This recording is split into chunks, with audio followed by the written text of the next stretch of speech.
this research. Okay, one moment, please. Yeah, you can start over. Yeah, we just started recording. Okay. Okay, fine. So, good afternoon once again, everyone. I'm honored to welcome all of you to our webinar on DTx Global Trends and Prospects. My name is Yash Jain, and I serve as the founder and director of Global Market Estimates, Research and Consultants. So, in today's dynamic business landscape, understanding the pulse of the market is crucial in order to make informed decisions. So, we at GME we take pride in ourselves on providing actionable insights derived from rigorous research and analysis.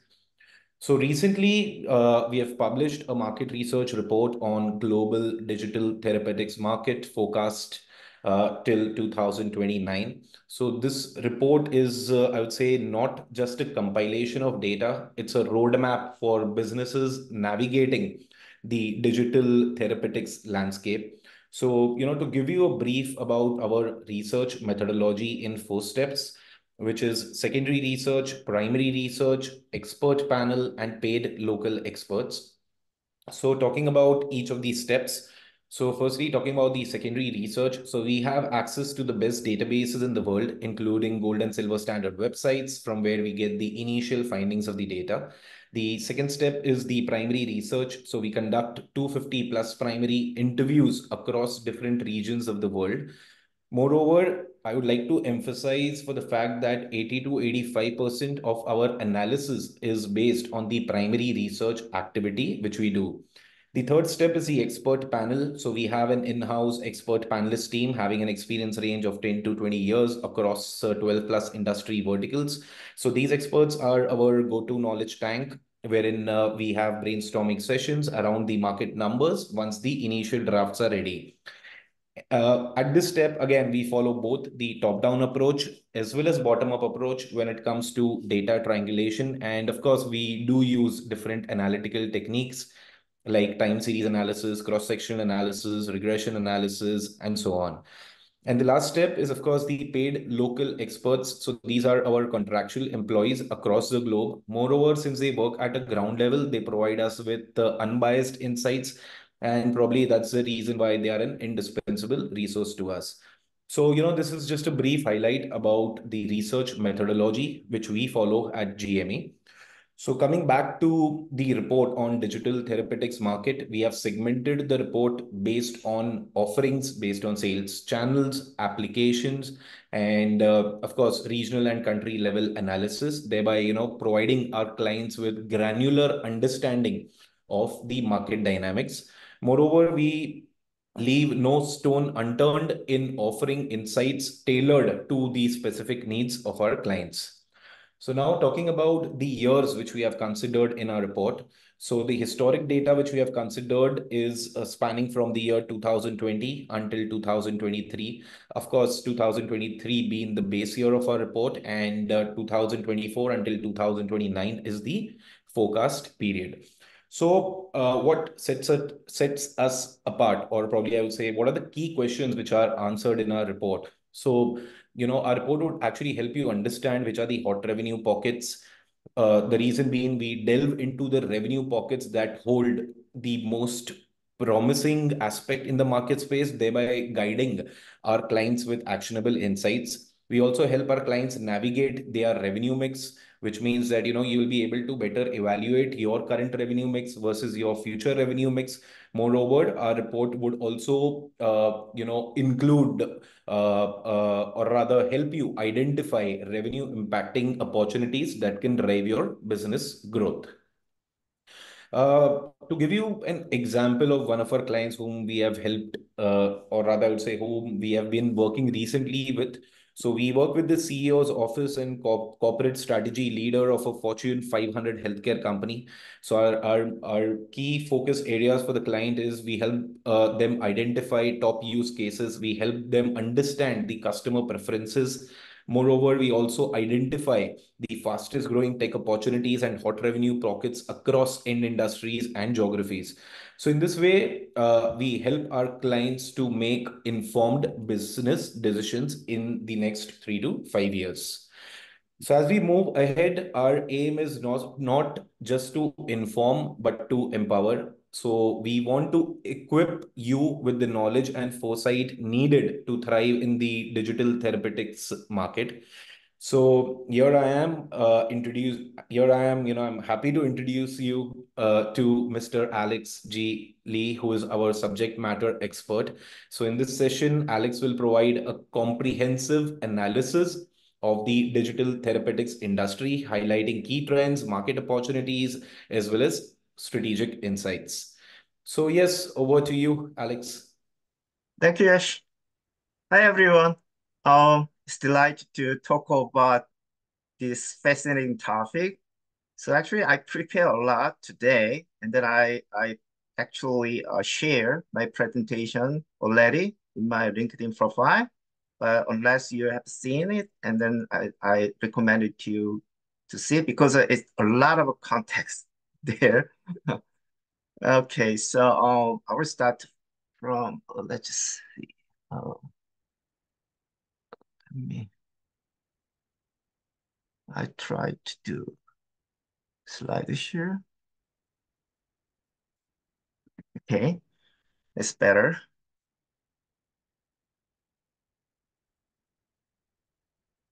Okay, so briefly for me, I think it's better you see my LinkedIn profile. I actively working in the LinkedIn, so you can see a lot of the everyday my new posting about my insight about industry. Usually, I've been in 30 years in tech industry after PhD. So you see that I have a lot of experiences based on technology. So for 30 years, I experienced you usually seen as high tech and the big tech. Usually the led by like Microsoft, Google, Apple, Samsung, and Verizon, whatever in telecom and IT, digital. That was my major fear. And recently, my focus on is to digital healthcare and especially focus on digital therapeutics. And then you can see my profile that my experience is not just technology and business. I'm a lawyer now. So I attended law school and passed the bar in New York State and also like a patent attorney. So my base work is to integrating my experience, technology innovation, plus the business strategy, plus some intellectual property area. Okay, so I prepare a lot because I want to provide a comprehensive view of what this industry or what this market is going on. So you can see all the like detail, my view and my analysis about this fascinating topic, digital therapeutics. So I'm going to talk about what is the current global trend in the all of the globe, and then I get some strategic insight from my analysis. I'm going to share my insight, and then what will be the future, some long-term view, and then I provide some appendix very practical tips or practical way to actually that you can use this appendix to for your practice. Okay, so global trend. So I'm not going to talk about detail because I already shared this presentation. You look at it because I explain detail in the context. And then I just pinpoint of the what the like essential part of this analysis. Okay, so maybe you understand already. So digital therapeutics is a part of digital health is and then is focused on particularly therapeutic side. And then the difference between the like a traditional well-being type of the digital like healthcare application is that they require medical intervention and then directory patients. So they require some outcome. So they need to be treatment and outcome. And then it should be delivered by evidence base. So usually for example, in the United States, FDA clearance required and approved by the science or some of the like evidence proof, and then they deliver by software way. So usually digital therapeutics is a core in the software, but actually combined with the system infrastructure or device. They are a combination of the whole infrastructure device plus and the core is delivery of the digital therapeutics means by the software. And then actually the GME actually the already explained to about the scope of this report, but actually I just only copy it, and then it cover every aspect of the global digital therapeutics market. So I recommend to refer this later, and then I go over this. And then what's the industry? Three the I think that the best way is to look at the like digital therapeutic alliance. I'm based in Boston. I know about a lot of the like key men of this alliance is from the Boston area therapeutic company or other like healthcare companies. And then I look at it, there is more than 100 as well as members. And then I have another independent research that actually I think more than 100 add up. So I think that the active member is around 200 now. And then hidden member maybe. So this is keep growing that I expected. So I'm maybe we have a chance to introduce some key like players in this area. But I think that you maybe a very important thing to you think about is what the current status of this industry. So usually, as I told you, it should be evidence based. So means that it should be regulatory clearance required. So I saw that among like I mentioned like 200 key players, actually the not many company actually the go through the whole before the like go to market strategy. So the before after the MVP and then before like prototype, they need to like the clinical trial and the clearance. So so now I've seen that in the United States, the FDA clearance, I just provided some how you get the FDA clearance in the appendix, but actually there are many companies already in the FDA clearance. And most particularly in the global aspect, the most active and the most like supporting digital therapy, supporting government policy is Germany.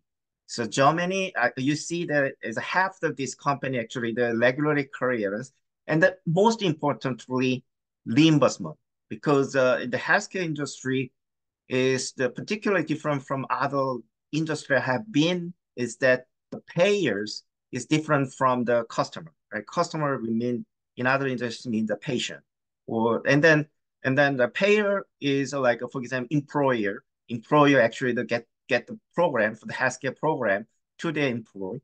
They pay for their employees, and also like a health insurance company actually provided to their like client for the like so this is very important. And the Germany has a very pro digital therapeutic policies. So actually that they have a they call DIZA like a policy. So you put in like applied DIZA, and usually that's accepted whatever you talk about it, and then after through the some period actually test it, and then finally like record it in their like a site.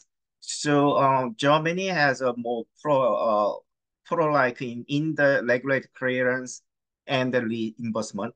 And unfortunately, we have something in Japan. Then I've been seeing that I originally from South Korea. South Korea recently started this program, and I've been seeing I only seen that only two cases actually the Korean regulatory clearance product. And then for the reimbursement, actually, there is the one company, QF, is in Japan, and most of the reimbursements through is is Germany. In the United States, I only see a few. I have listed only two. So this is the one actually we can look at it. So regular clearance is there are more company actually the to understand actually the requirement of this regulatory clearance and then clinical trials. So we can see, and as time goes, more company actually the clearance in the United States and all of the world. But the reimbursement actually that we need to like active law, especially for the United States and other country, to have a reimburse because a reimburse is very critical to like expanding this market. So I researched every aspect of this already passed over this one. So I look at the product manufacturer, the key product manufacturer I've seen is the company is Giga, AG, and then Hello, and then other companies actually the top 10. But actually this is just for based on clearance and reimbursements, not their like a product numbers or the other activities.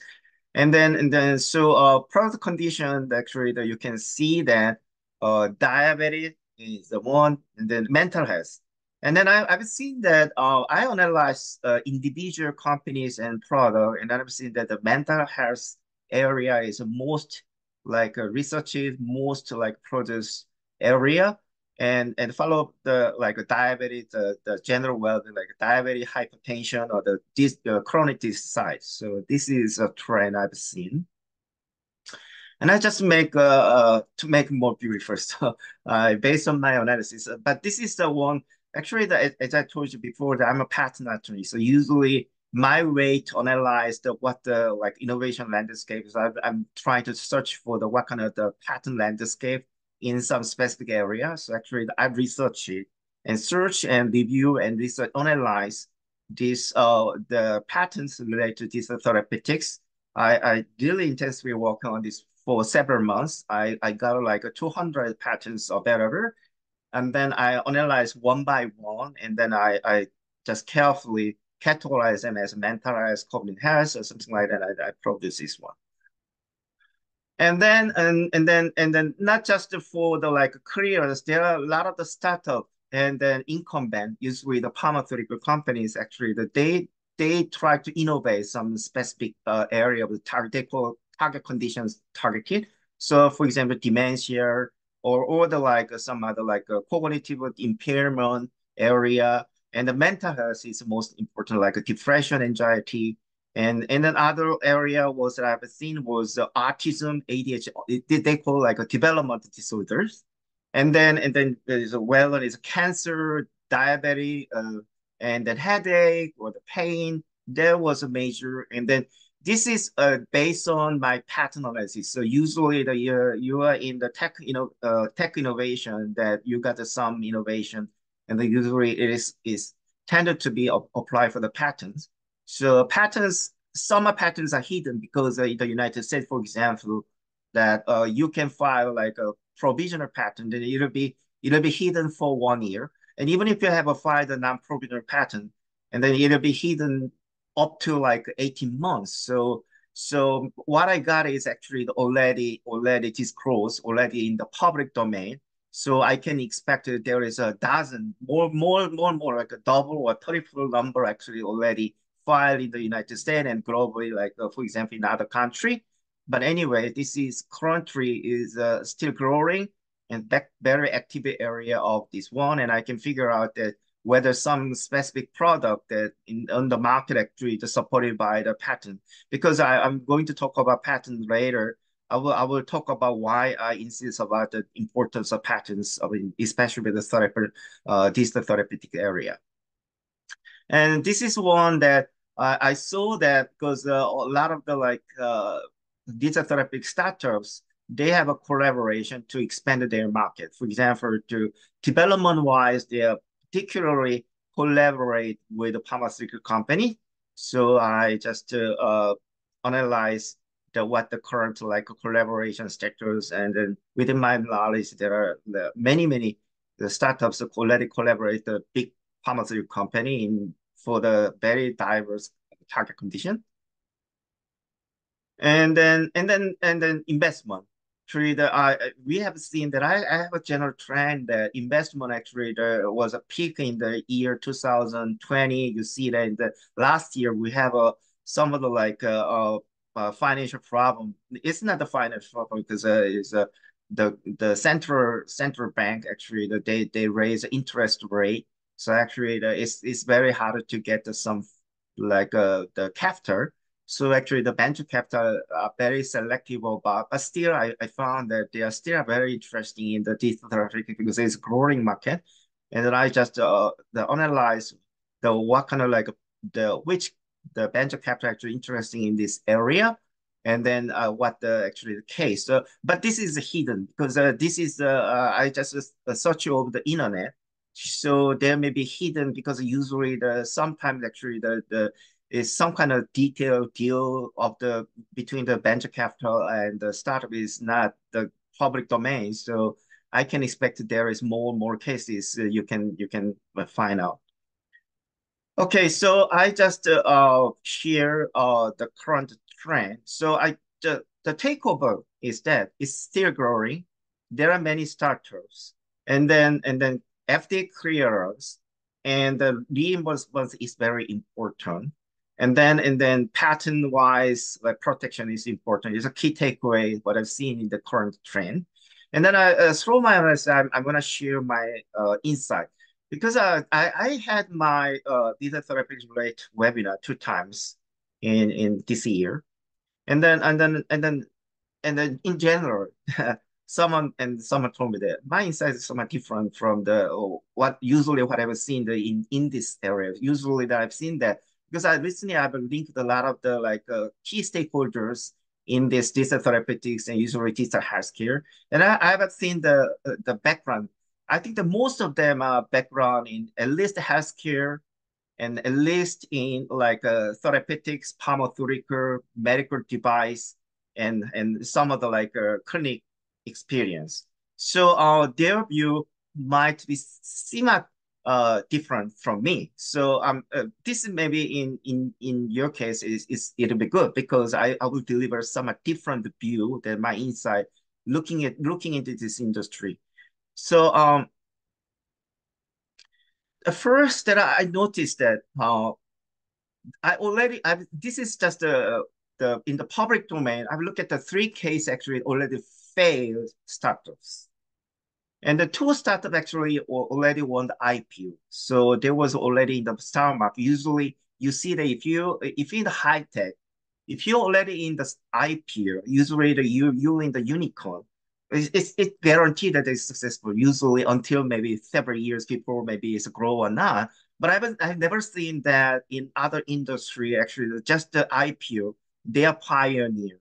The well like reserve, like for example, the peer therapeutics is pioneer, right? Better therapeutics is also pioneer, some peer. They all like have a very good collaboration with the pharmaceuticals. And the peer therapeutics already tried to do some reimbursement. They were fair, but and then better therapeutics was pioneers. So they was very good in phase. But I, I was very curious about why they failed in so early before actually the go into the market growing. So I just look at the 3 companies. And then I found that the what might be the key challenge for this DTx business, right, compared to the other industry that I've experienced for 30 years. So I think that the reimbursement regulated pathway, for example, that the pathway for the like for traditional high tech companies that I have a lot of experience to work in a big company and then startup. Actually, they have once they have like a go-to-market strategy and get the fund, a Series A, BCO or whatever. Actually, they are very good in phase, but here's very important thing is to you need to regulate the pathway. Regulate the pathway means that you need to proven by something. Is it FDA clearance cases and you should prove by the like peers in the scientific community, something like this. Additional time and cost required. And then reimbursement is another story.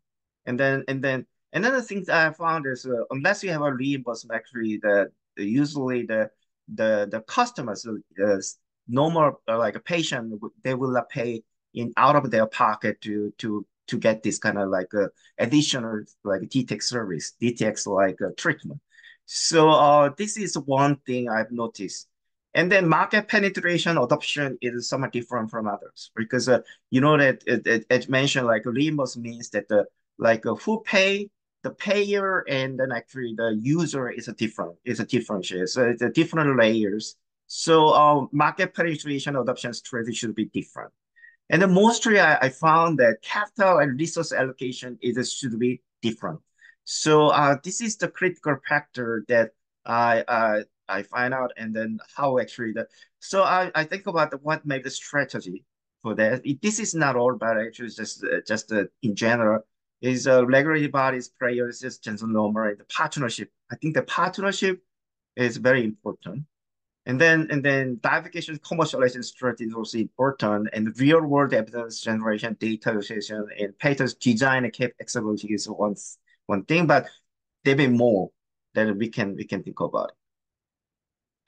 So this is my idea that what kind of different what kind of like a product can be like, developed, right? So my view is somewhat different. Is that I think about is as I look at for example, I look at the current product, DTx product, and the most of the product is based on the traditional trajectory. Means that well on like a standard of care. For example, in the mental health, everybody know that CBT is a cognitive behavioral therapy is well on is a standard the care of the adopted in this area. So they're usually complementary to the traditional therapy. Like a drug treatment or is a therapy treatment, whatever. Usually they're complementary, but in some cases actually that they can be replaced, right? Because for example, that the traditional like well-known center of care is now not working well. For example, is like Alzheimer's disease because Alzheimer's disease, as I know that is that there were recently there was some finally work for like some treatment drugs and then FDA clearance for some drugs, but there are very side effects, and then their curement is not effective. And sometimes actually the Alzheimer's disease cannot cure because they only deter the like progress of the disease or something like that. So some case actually that you need to develop your own way to send out care. And then the difficulty is that whether it can be like adopted by the like healthcare industry is it require a lot of effort. So we can think about is evolutionary innovation, and then well disruptive innovation. You can the Crescent, Professor Crescent in the Harvard Business School, the well known in high tech industry, but also like digital therapeutics. We can think about disruptive innovation. And then use cases actually that you see that I think one idea is that um I think that I look at the why actually in the United States why it's difficult to get the reimbursement. Actually, this is a pro and con of the in general digital healthcare and particularly digital therapeutics was that they are less risky. This is a digital way, and then they are less risky because not much in the side effect or something like that, but also like less effective. So, but I found that this is the one actually the different innovation that required. For example, that usually that we can think about the like a trade-off between the like a cost and the like a value. Usually, you can like a high cost, and then you have a high cost, a high value, and low cost, a low value, and then like you have pricing strategy, something like that. But it doesn't work in this therapy because even if it is a highly effective, high value, it should be cost less. So it can be like satisfied this criteria that I've seen this strategy in generally that in my I have learned in the manager school that I have attended one time in the MIT Sloan School. There was a strategy innovation course, and then this they call usually blue ocean strategy. It means the value innovation. Value innovation is a way to you get the like a high quality, high value, still have low cost. How you can it? There also traditionally is a trade-off. It's not trade-off. It's kind of like a completely innovative way to like innovate. But anyway, because this actually needed in this space, so you need to be very clear and very like a smart strategy actually to get through these kind of old barriers to make this fascinating topic, fascinating industry to the mainstream of the one of the mainstream of the healthcare. That's my insight. So I give you some idea in here, but you can read over that my presentation material later. And I found that recently, some companies actually they tried different, like for example, that the early stage of the collaboration with the clinic, because the clinic actually they are the forefront of the contact is with the patient. So actually, they already early stage. For example, neurology is one of the company find in the cognitive healthcare area, and another company is a player is a database based on virtual reality. They call XR extended reality based company, and then they provide some for the autism is a development like a disorder patient. So they already have in the early stage of their market to go to market actually to collaborate.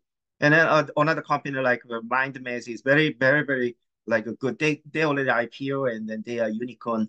And then they talk with they have a lot of collaboration with the clinics. And so this is one thing that we need to think about different type of collaboration. We need to think about it. And then FDA clearance, and then actually the I have a recently connect with the CTO of the Applied VR, and then she here shared this document, and I look at it. I was fantastic like idea to give the idea. But actually, the here is that there are many ways actually you get the reimbursement, and then they call like durable medical equipment (DME) reimbursed. They acquired. I've seen that another company I listed in the previous list. I've seen the two companies already have this one. I look at the history of the, for example, peer therapeutics try to do that, but they fail. Anyway, this is the alternative option that actually you can have a reimbursement in the United States. So I just give you the what kind of regulatory and reimbursement the process required for every country. In the United States, you need to collaborate CMS. So this is one you can think about it. Okay, and then the why I insist about the patents because this is one actually that I've looked at recently. Some mention about the reason is that I've explained later that there was a one institution in New York-based institution. They evaluate like a diabetic like a digital therapy the product, and then they analyze and then pro and con, and then generally they said is the results is not satisfied. Actually, the effect was not good, and then it's not much worthwhile to like get the reimbursement or to get the support or something like that.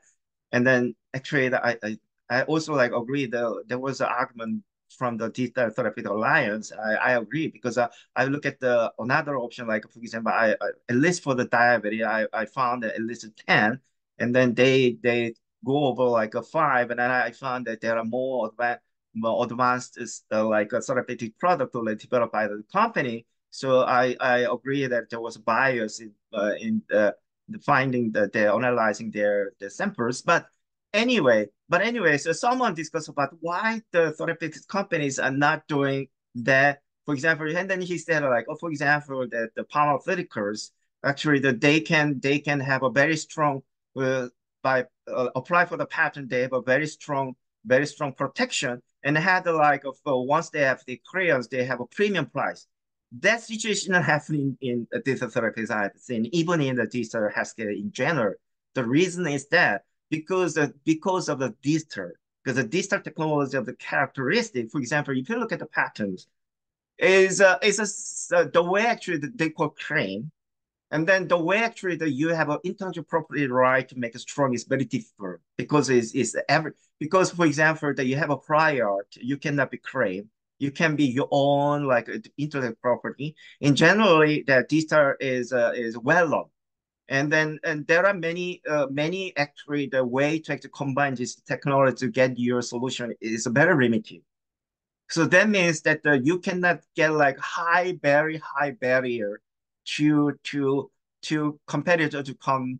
And then once you have a successfully FDA clearance and go to market, you have like, for example, it's like it's possible like right to go there and then like you like share like a high premium and you enjoy for 20s. That kind of situation happening in digital therapeutics, not like in the so you need some way to very clear like a strategy to get this over. But anyway, because in generally that I've seen that why this still you need like IP protection. IP is required, for example, fundraising ways. I have a lot of the experience, like for example, investors prefer you have a patent verification rather than not.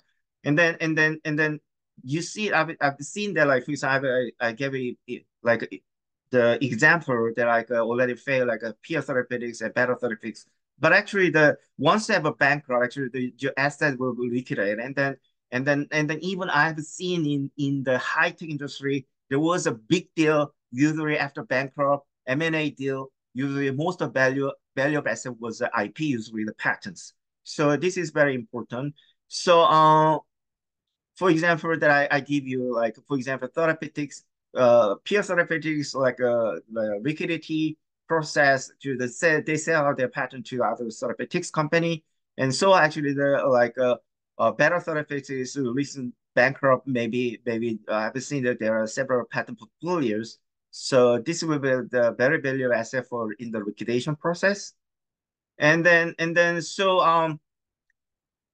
I give you some example that how you get actually strong protection. So that I mean that actually the usually the therapeutic means delivered by software way, and how you can protect, because it's very difficult to in generally that have that the claim to protect everything. So this is one example that I analyzed Achilles, the patent related to their Endeavor RX for like for ADHD for the children treatment.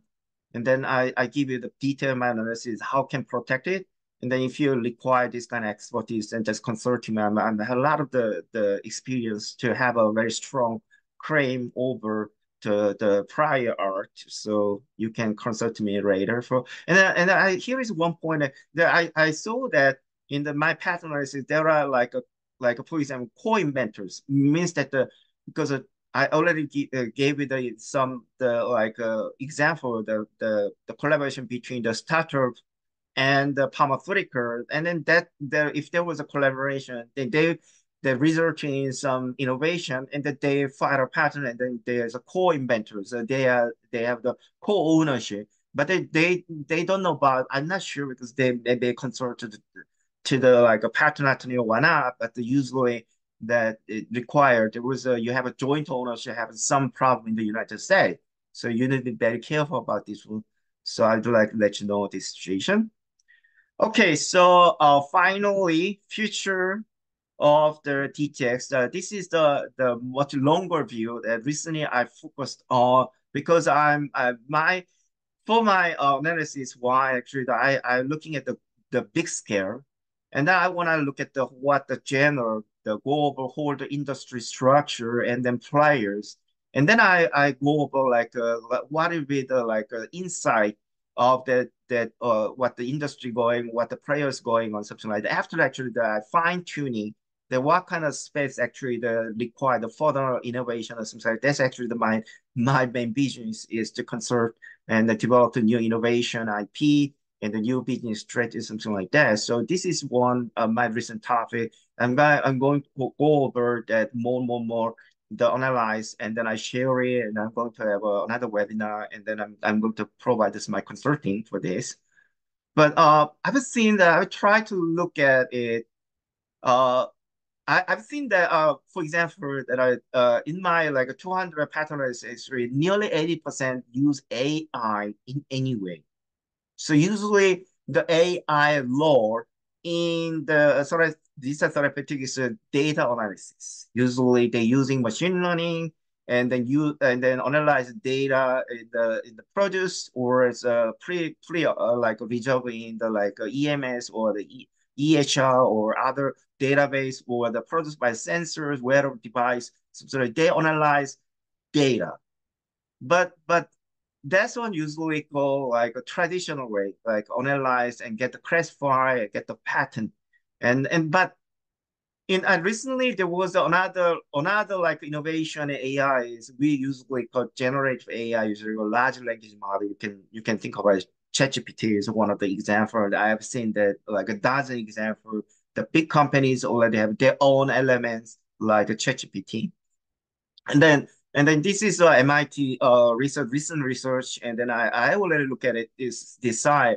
Actually, the here is a one key point is that LLM will look at your data in different way compared to traditional machine learning because of this they have a creation capability, right? It's a logical reasoning intelligence, just analyze and then reasoning. The difference is that they can create something, right? So one application is prediction, create something to new way to insight and then to predict what will happen in the future in your health. This is a very fantastic topic that I already shared in my previous webinar in maybe in less than 10 years that you have your smartphone and then every day they actually look at your activities and then they will give you all kind of like very detailed health like a recommendation has kind of like a have or something like that. So, for example, like Alzheimer's disease, because usually if you have a diagnosed Alzheimer in the hospital, that means your Alzheimer already progressed more than 10, maybe usually the 5 to 3 years before actually the clearly appear as a symptom. So early detection is very important in this area and then very hard to detect. And then I think that the data therapeutics is lower is to like early detection using this kind of LML. And the early intervention is very important. So this is a hot topic, and I'm really want to contribute this area. And another topic that I've seen was to like precision medicine because usually the precision medicine means in the traditional healthcare means that it's a require very sophisticated way to do and means high cost.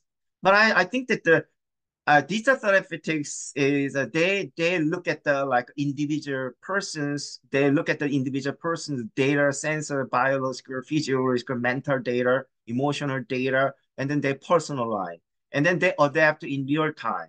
So that means that every area of the healthcare based on digital therapeutics is go to the precision medicine.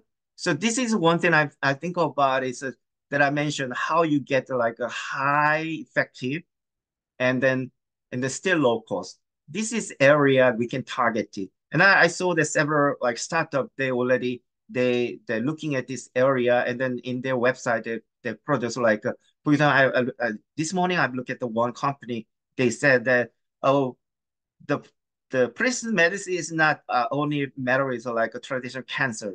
They are looking for the precision medicine for the cognitive impairments like Alzheimer's. You can do any area. That's what I think about it is a good way actually to innovate this DTx space. This is one actually that you mentioned it that these are like a diabetic management solution is they estimate, evaluate, and compare.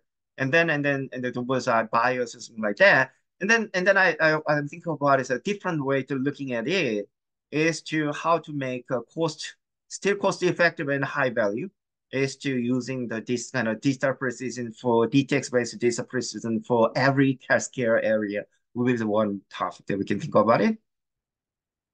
And then this is one thing that I'm really looking at it because for example, I know that recently there was a lot of the companies in the not the traditional healthcare is expanding their business. For example, that I recently have seen the Walmart is a traditional retail. They provide some kind of like a pharmaceutical like a drug delivery or some pharmacy way.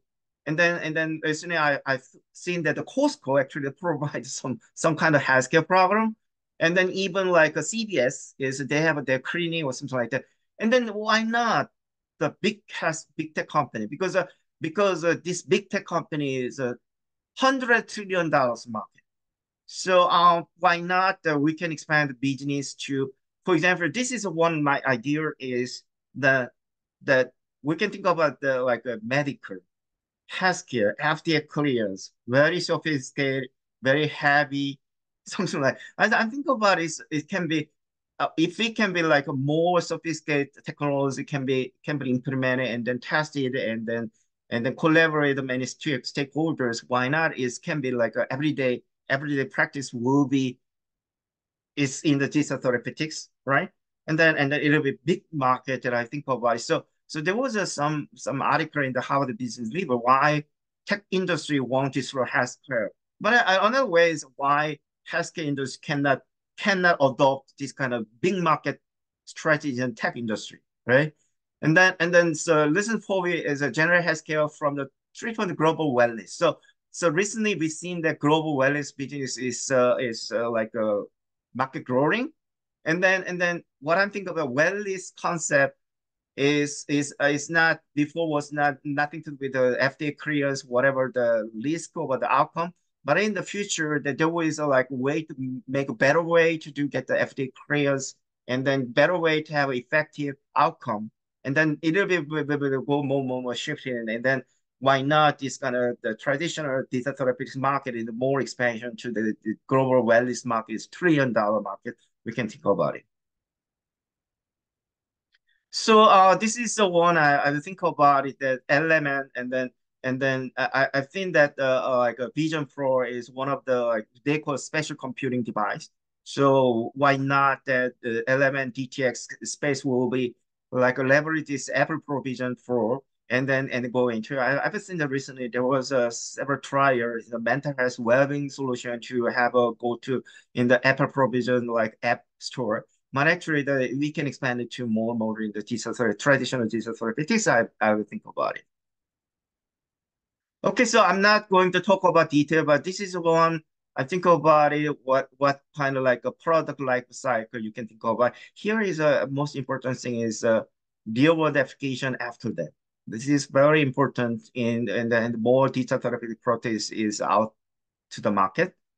And then I didn't go about it because still there are a lot of the difficulty to actually the general standard way to develop and the general way to like estimate like assessment of the product. So I just look at the current like literature or what are the reference and I just summarize that I think about is the best way to do that. So and then this is the FDA clearance. You can think about it. And then this is one important thing is that even if you have like a very innovative DTx product, it should be part of the mainstream healthcare. I mean, the data interoperable in the data wise. So they should be there was interoperability as a problem and the standard way to data sharing. So this is one topic that I'm interested in. And then I just summarize what is required in this field.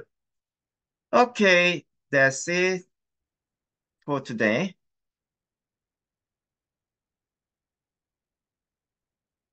Oh, you should be on mute.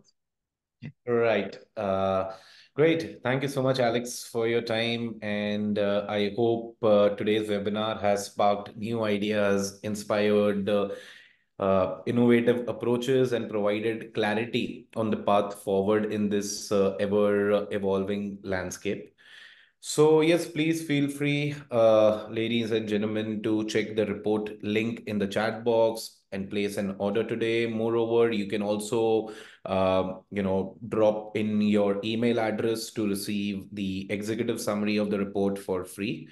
In case you do, you can also, just go to our website on our contact us form as well. You can just reach out to us if you need the executive summary of the report. So yes, thank you once again, everyone, for your time and involvement. We look forward to connecting with you again soon for further discussions and collaborations. Thank you so much. Thank you. So if you have any question to me, just let me know about it because there are a lot of things that I deliver, but I hope to in a, like in the future webinar I'll go more detail about all the topics I talk about today. Anyway, thank you for your participation and thank you, and then everyone. Actually, it's all global attendance. So some maybe for me is afternoon, and some maybe the in the nighttime anyway. So it's Right. good afternoon and good evening, whatever with your location. Great, super. All right. Thank you, everyone. Bye.